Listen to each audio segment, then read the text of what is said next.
Hello people, this video is sponsored by no one again.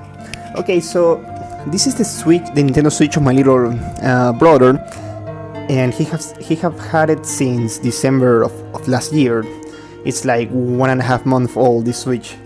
Well, the thing is that today suddenly it stopped working, like the connection between the dock and in this case the monitor. For example, I have it here connected through HDMI to my monitor and it's not working at all.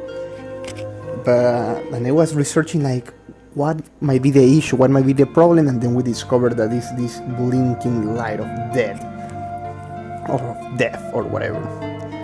So according to Reddit and a lot of things that I've been reading, this is like an issue with the connectivity between the dock and in this case the Nintendo Switch, and it's practically dead.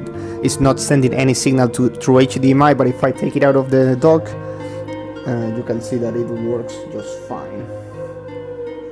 Everything is fine here, but if I put it back here, it's not working, it's not charging, it's not reacting, and you see like that blinking green light there that keeps happening and nothing is showing.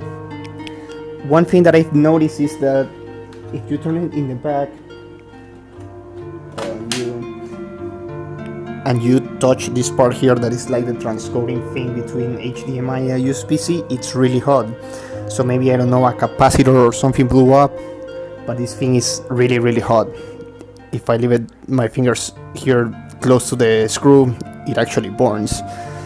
Well, so I think that this is dead, and people should know that this is happening, so in case that it does, you can send it back to Nintendo or something. So keep in mind that this is the green light of death. I don't know why people in YouTube is not like announcing it, but well, it's my job to tell everyone that this is a problem that is happening and that this means that your dock is fucked and you have to send it back to Nintendo. So anyways, I hope that you like the video, subscribe, any questions leave it in the comments, and see you later.